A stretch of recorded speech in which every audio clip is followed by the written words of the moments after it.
Salut, je te parle du Ginkgo biloba aujourd'hui. En fait, c'est un arbre qui provient de l'Orient. On le cultive quand même ici au Québec, puis j'en ai vu des très grands dans un parc à Kings Falls. C'est un arbre à croissance très lente. Fait que si tu veux un arbre qui pousse vite, oublie celui-là, là, ça pousse de quelques centimètres par année.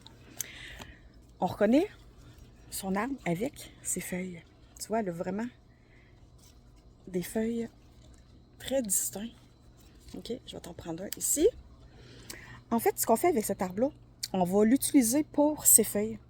Souvent, ça va être plutôt à l'automne parce que on veut avoir toute la magie, en fait, des propriétés dans les feuilles.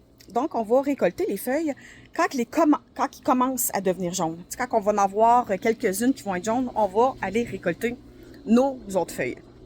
On va en faire une tisane. Vous pouvez le retrouver en capsule. Vous allez pouvoir le trouver aussi en teinture mère. Donc, c'est une plante qu'on va utiliser beaucoup pour, ça va en fait augmenter la circulation sanguine. Ça va aider dans les cas d'anticoagulants, au niveau des jambes lourdes, des varices, des phlébites, des thromboses.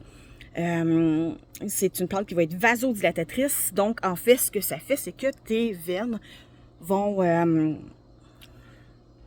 comme grossir un petit peu. La lumière, en fait, va grossir. Fait que ça va améliorer un petit peu la circulation.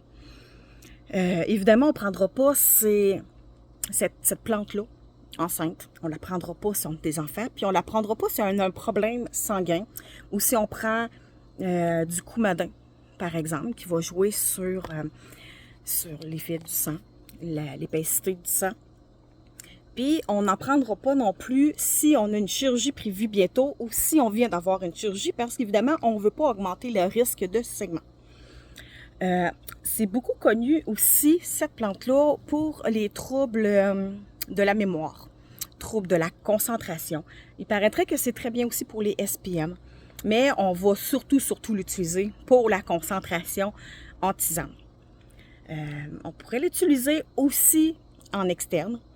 On pourrait en faire peut-être un petit cataplasme. On pourrait le broyer avant de faire la cataplasme.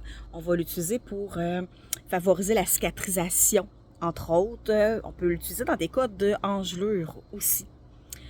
Donc, voilà. N'hésitez pas si vous avez des questions ou si vous avez des commentaires à passer ou si vous l'avez déjà essayé.